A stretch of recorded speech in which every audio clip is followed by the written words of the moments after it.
Your hosts are here, Sammie and Michelle. By the end of this podcast, you'll know them well. Adulting, navigating the journey of life. Careers to relationships, pain and strife. Put down the rule book, rethink the status quo. If there's another direction you wanna go, find purpose, passion and mastery in all that you do with Status Post Adulting. Hey, Status Post Adulting fam! This is Sammie and Michelle, and you're listening to the 70th episode of Status Post Adulting, where we are going to be talking about our top 5 money mistakes. But first, let me check in with my co-host, Michelle. How are you doing, Michelle?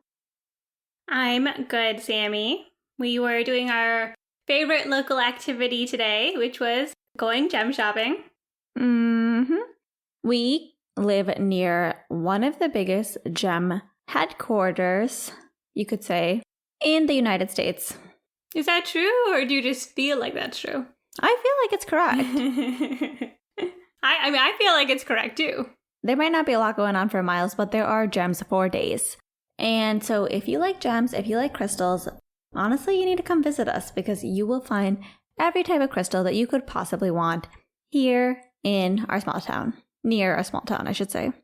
And it was fun. We were getting all the gem drama.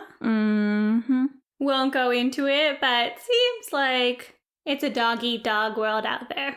So true. What about you, Sammie? How are you doing? I'm doing good, Michelle, and I am really excited to talk about our top 5 money mistakes. Whoop whoop! You know, we were here talking about money, and you might think, Sammie and Michelle, they got their together. Well, we have certainly made many mistakes, and you could say we continue to make and learn from our mistakes every single day. It's so true, Sammie. For this topic, Sammie and I wanted to take a look back and really think, like, what type of things do we wish we knew or thought about a little bit earlier when it comes to investing money.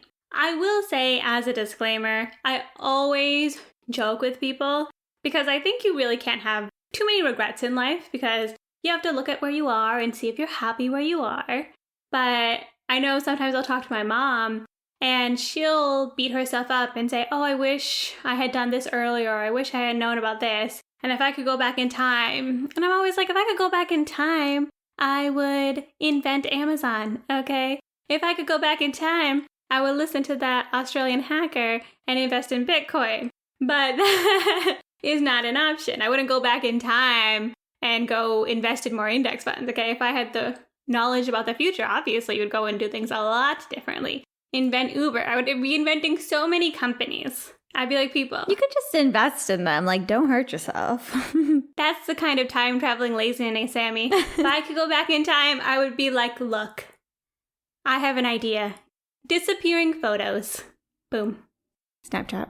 But yeah, Michelle and I will not be saying that our money mistakes are not investing in Amazon or not investing in Bitcoin, etc., etc. We are trying to tell you guys about money mistakes that are actually useful and hopefully possible warnings to some of you all out there. Exactly, Sammie. A lot of this is rooted in the fact that we just didn't know. And so it's nice to look back and say, hey, here's some funny little things that I wish I would have handled differently. Yes. And that brings us to our first money mistake, which is student loans. I have talked about this before on the podcast. I have a lot of student loans to the tune of $164,000 in student loans. And yes, now I have a good job and now it actually pays very good, but still, I do consider that a huge money mistake of mine. It's interesting, Sammie. Obviously, student debt is a hot topic these days, but I think especially with our generation and people who grew up around our time where people didn't really understand how the impact of the cost of university was going up and what the impact was of actually borrowing from the government and borrowing at such high interest rates. I think this is something that a lot of people are surprised that they made this decision so easily. It's true, Michelle. I could not have become a PA without student loans. This is very true. I'm not saying that I would have been in a position to take out $0 in student loans, or had I wanted to take out $0 in student loans, I would have to have accumulated the cash, which would have delayed me going to PA school in the first place, which maybe would be actually worse of an investment. But I do think I could have definitely took out less loans. For example, for undergrad, I had a full tuition scholarship. I did work throughout periods of undergrad, and I could have done things like pay my rent or pay for summer tuition, or at least partially pay for those things. And instead, I just took out as much loans as I could because it was available to me, to be honest. With student loans, Sammie, for me, I actually don't really regret much because I paid off my student loans, but I do regret not having a plan to pay off my student loans. I got really lucky. I ended up paying them off a few years ago, but when I think about it, I had absolutely no plan. I was paying the minimum. I really didn't understand what I was doing. And I think one thing I could have done better was actually thought ahead, made aggressive payments down so that I could have maybe even paid my student loan off earlier. But I wasn't even thinking about it. And one day someone just convinced me to do it, quite honestly. It was a very haphazard decision, luckily a good one. I got really good advice about it, but I really regret that I had sat on my student loans for as long as I did. Yeah, Michelle, that's a good point.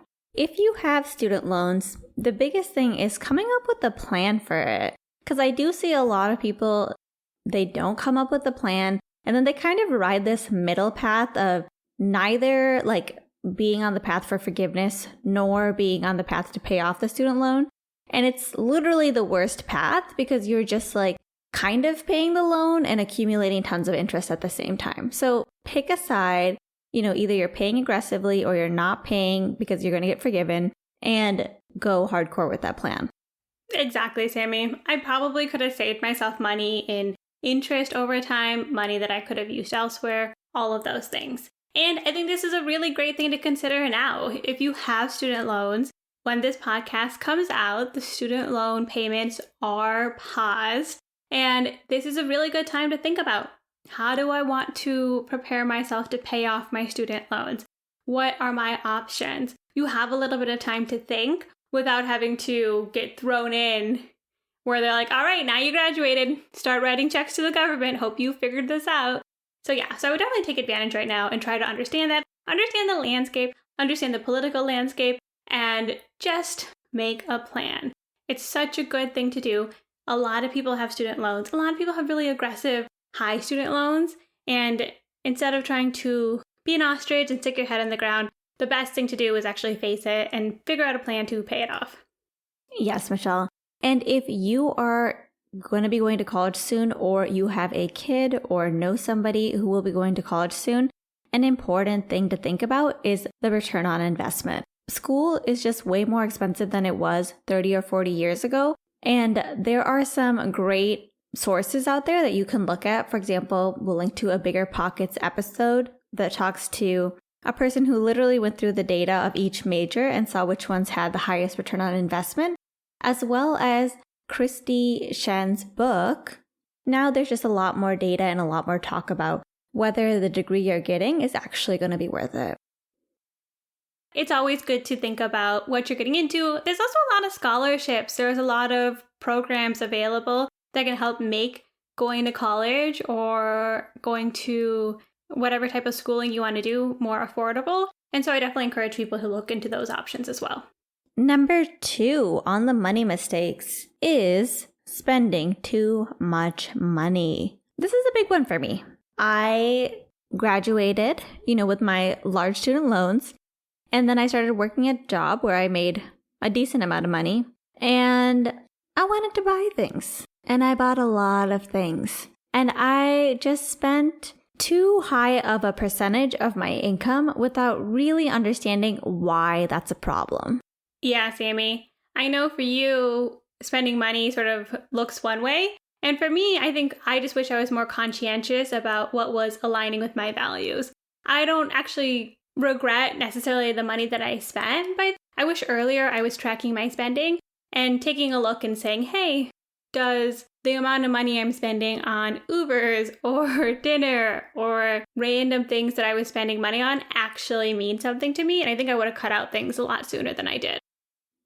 Agreed, Michelle. For me, I was literally spending money on everything, and I really had no incentive to not spend money. I didn't appreciate that, like, if I only spend 50% of my income, that means I'm saving 50% of my income, and that means I'm that much closer to financial independence. None of those concepts were really real to me. So just like the idea that I wouldn't spend money didn't make any sense to me. And I would also put living in a high cost of living area under this category. There were years that I loved living in San Francisco and I really enjoyed it. But I think after a while, it's the same old thing, same thing you do in any old city. I don't think I had to live there for that long. I think I'm really grateful that we moved out of that high cost of living area, but definitely I would consider that a money mistake is, staying in that type of environment for too long. That's interesting, Sammie, because I don't know if I consider living in a high cost of living area a money mistake, at least for when I did it. Like, I feel like I was young, I was in a city, I really enjoyed my time, I really loved San Francisco, and so for me, I feel like I was happy with that decision. But I would also add on top of that, I had worked in Michigan the year before I had moved in San Francisco, right after college, and I was making minimum wage, not full-time anywhere, moonlighting at the Lego store, struggled to find a job. And so for me, being in the situation I was in, I don't know if I would have got as good of a job, if I would have built my career the same way had I not moved to San Francisco. So it was a little bit of a trade-off. Yes, it was a high cost of living area, but at the same time, I also did get paid more. You make a good point, Michelle, because this is something that for most people, living in a high cost of living area will usually also mean getting paid more.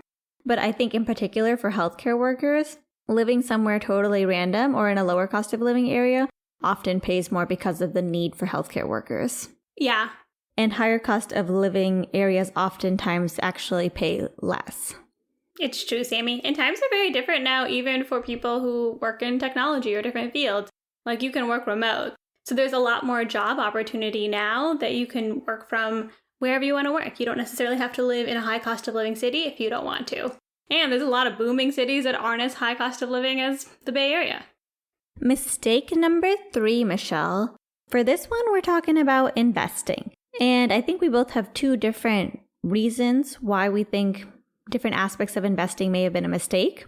For me, I could have invested earlier, back to the spending too much money thing. But luckily I did invest into my tax advantaged accounts before I realized the importance of saving. But I think one mistake that I made is I would listen to all these podcasts and all this information about investing. And I think at some point I was like, oh no, like too much of my money is in index funds or in stocks, rather than in bonds. And I felt the need to diversify my assets a little bit. And now that I reflect on it, I think about it and I'm like, at that time, I had so much runway before I would actually retire or have to start pulling down on those investments that it doesn't matter.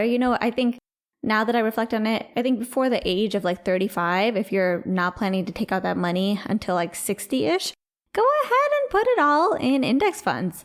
I think, you do whatever's comfortable for you, but I think I was overly conservative and I was just being conservative because I thought that's what you're supposed to do.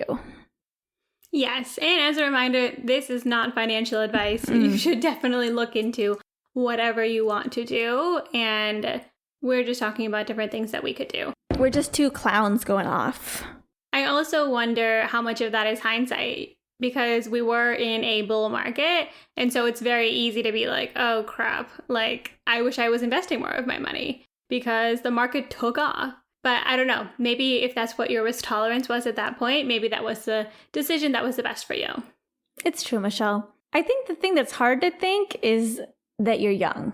Like even now I'm like, oh, well, I plan on retiring early, but still most of the money that's being invested won't be used for 40-year-old Sammie. It'll be used for 60-year-old Sammie. So, you are young and you do have a lot of time and don't worry about it. Just keep investing and it's okay to be like a little bit more on the aggressive side. At least that's what I found for myself. I think that's true, Sammie. Especially, ****, if you have other financial safety nets. If you have an emergency fund, a job. Yeah, you had a job. Like, there are a lot of things that should be in place. But if you are in a place where you have gotten yourself to a good bit of financial security, then I think it's good to be like, okay, this is the money I have. I know I can be a little bit risky with it. I don't have to necessarily touch it for the next 10 years. What does that mean for me in terms of what I can invest in? That being said, Sammie, I had a different investing problem. I don't know. I feel like I knew I should be investing, but I just nobody told me about index funds, or I didn't pay attention. And I was young in my career. I was making good money. I had saved up money. And I was like, okay, I should understand the stock market. And I made so many bad investments in individual stocks. I've told this before. Either I just had this whim that I should invest in something, or someone very confidently told me that there are certain things that are going to take off. Never listen to anybody but yourself, quite honestly. Do the research, really understand how these things work. The most money I have lost in my life has been due to individual stocks. Luckily, I'm not crazy, but it is money that today it would be nice if those stocks weren't $2. This is true. I can't relate to this one because it's an unusual thing that Michelle did. I think a lot of people do that, though. Yeah, I think a lot of people do that, which is take advice from people who are super confident. Just because someone really confidently tells you to invest in a stock does not mean that person is correct. So you kind of have to also be accountable to yourself and do your own research. Exactly, Sammie. I think if there's one thing the past couple of years have shown is that a bunch of really confident people, particularly on Reddit, maybe in other places, can make really risky, crazy decisions that can result in you losing a lot of money. And they're very confident. Confidence does not equal financial knowledge. Nobody knows how the stock market is going to act. And definitely nobody can predict what individual stocks are going to do well and which ones are not going to do well. For sure, Michelle. And for me, Sammie, a part of that, and what I would actually consider my first money mistake, is I did take advantage of my tax advantage accounts, but I wish I was more on top of it. I didn't really understand the power of tax advantage accounts. So talking about things like a 401k, an IRA, even an HSA, like your health savings account, these opportunities, at least in the United States, that you can take money out of your paycheck before you are taxed and put that into another vehicle. For the first 6 months that I worked at my first full-time job, my mom had to bother me for 6 months to get my 401k started. And it was so easy once I did it. And even when I did it, I was like, I'm so dumb. Why didn't I just do this? And then I only put in enough, I think, to get an employer match. And then you told me that I should max out my 401k. And then I started to do that. And I am shocked when I look at the amount of money in my 401k. It has grown so much over time. And I literally did it without thinking. I just got lucky that a few people told me to put money into those accounts. The crazy thing is, because my company matched, 20% of my 401k for my first job is actually from my other company. It's money that's grown over time that was free money that was given to me. And I think an important lesson for me was understanding the power of tax advantage accounts. Yes, Michelle, first of all, you're welcome. But I agree with you. I think there's a lot of information out there, and a lot of people are just ironically really conservative with saving. People will tell you to buy all the things all day long, but people are like, oh, at least invest enough to get your match. Well, why not? Why not just go all out? Why not do as much as you can? And I think you make a really great point there. I think not just taking advantage of the tax advantage account, but taking the most amount of advantage out of these tax advantage accounts, especially things like Roth IRAs, where you can actually get the part you put in back. Max that out while you can. Max out your 401k if you can. It's just a really good way to automate saving a ton. We just need to normalize saving a ton. It's true. Remember, guys, Peter Thiel of PayPal and other successful startups has $1 billion in his IRA. As in, when he is old enough, when Peter Thiel is old enough to take that money out of his IRA, it will not be taxed. Billions of dollars will not be taxed. Now, God bless you. I hope you have $1 billion in your IRA as well, my dear listener. But still, even if you don't, it's still so crazy to think about the magic of compounding and other stuff that he did. But exactly. For us, at our level, the magic of compounding. It's so true, Michelle. It's like you can save your money. After you get your paycheck, you can invest your money, and that's all great to do. But there is those opportunities to use tax advantage accounts where you either don't pay tax today or you don't pay tax tomorrow. Listen, does it get better than that? That's great. That's wonderful stuff right there. That's beautiful. I have never heard anybody say, I want to give more money to the government. God bless you if you say that. For me, too, I was making most of my pay off of commission and bonuses.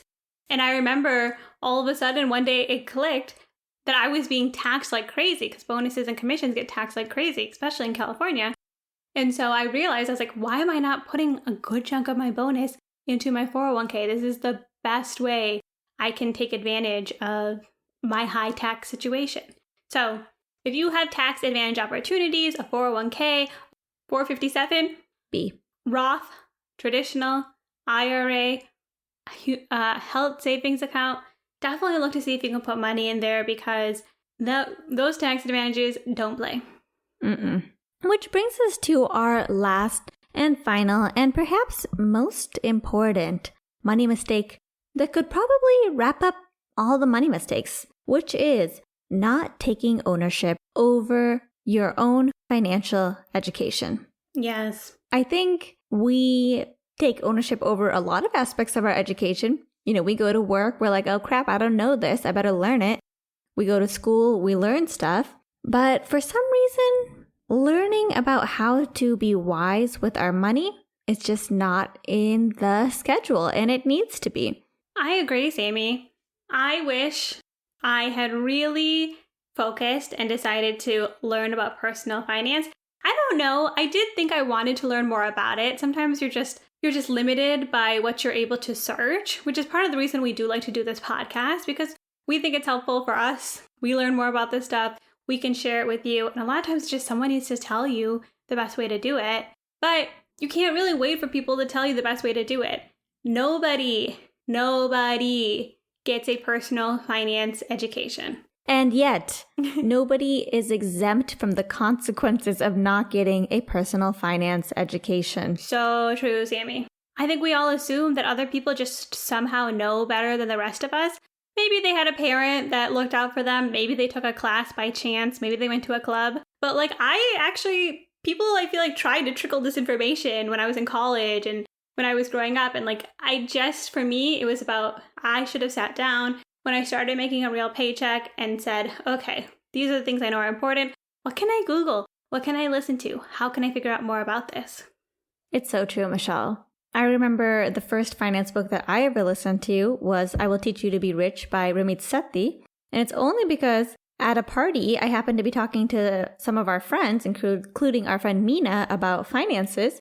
And she was like, oh, I read this book and it was really helpful. And that was like my little first stepping stone into the finance world. And I think, we all look to other people to tell us what to do, but it's like, go read the books out there, go listen to the podcast, and you will really understand much more. And you'll naturally go into what you're interested in, which makes it more likely that you'll actually follow through with it and participate and be organized about actually moving towards those finance goals. It's so true, Sammie. And I would even build on top of that as well, exactly what you're saying. I wish I was more open about my ignorance about personal finance. I wish I talked about it with all my friends, because all of these mistakes that we talk about, paying off my student loans, putting money into my 401k, and the good decisions that I made all came from talking to some people that I knew. Oftentimes I had limited myself to talking to people in my family, but they had given me really good advice and good personal finance advice. And now sometimes when I talk with my friends who I've known for years, they're like, yeah, I've been doing that for the last 10 years. And I'm like, what?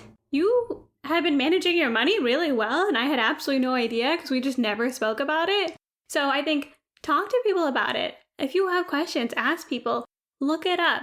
We totally understand more than other people that it's so easy to feel overwhelmed, feel like you know enough, feel like you know the basics, but like really taking ownership of your personal finance will pay in dividends moving forward, no matter where you're starting in your life. That's so true, Michelle.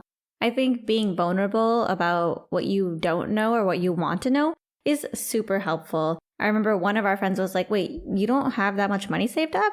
And I remember that was like that was a wake-up call to me, like, oh, I guess people have 6 figures saved up and they're like 5 years younger than me and I didn't realize it. But I think sometimes just being vocal and vulnerable can be helpful. Or, if your friends you don't think are the right people to go to for that kind of information, seek out the podcast, seek out the books, learn on your own. I'm sure if you Google best books to start learning about finance, I'm sure they'll have great suggestions. It's literally just about doing it.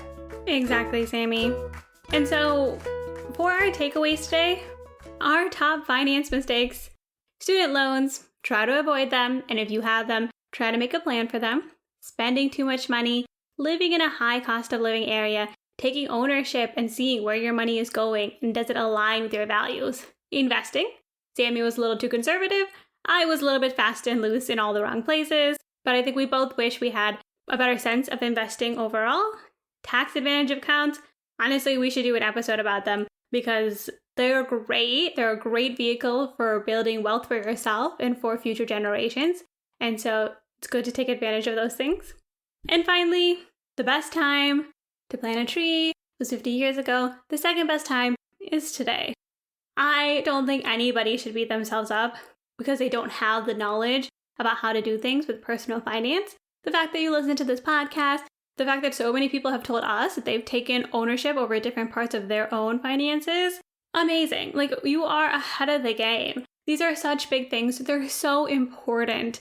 And unfortunately, nobody is going to spoon feed all of this to you. We wish they would. Like, there should be a full class on personal finance, but nobody's going to do that. Definitely not for the greater population. So take this, fly with it, keep listening to Status Post Adulting, and you got this. You're already doing great, honestly. So at this point, it's just about making a few more good decisions.